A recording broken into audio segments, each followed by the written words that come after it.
முன்னாள் பிரதமர் ராஜீவ்காந்தி கொலை வழக்கில் குற்றம் சாட்டப்பட்ட பேரறிவாளன் அவர்கள் 31 வருஷம் பார்த்தீங்கன்னா, சிறை வாழ்க்கைய அனுபவிச்சிருக்காரு.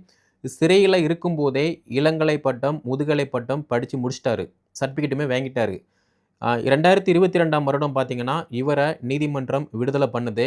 விடுதலைக்கு அப்புறமா 2022க்கு அப்புறமா பார்த்தீங்கன்னா, சட்ட படிப்பான எல்எல்பி கோர்ஸ படிப்ப கன்டின்யூ பண்றாரு.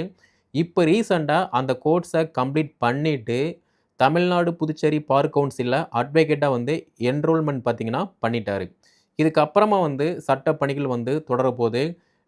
ஐயா பேரறிவாளன் கிட்ட இருந்து நம்ம என்ன கத்துக்கிறணும் அப்டின்னா, 50 வயசுல சட்ட படிப்ப படிக்க முடியும், படிச்சு முடிக்க முடியும் அப்டின்னா, இப்ப உள்ள மாணவ, மாணவிகள் இவர்கிட்ட இருந்து கத்துக்கிறணும். நீங்க படிக்கும்போது மனம் தளராம படிக்கும்போது மட்டும் தான் உங்களுடைய வாழ்க்கை சீரும் சிறப்புமா இருக்கும். படிக்காம ஒன்ஸ் கைய விட்டுட்டீங்க அப்டின்னா, லைஃப் ஒரு கொஸ்டின் மார்க்கா மட்டும் தான் இருக்கும்.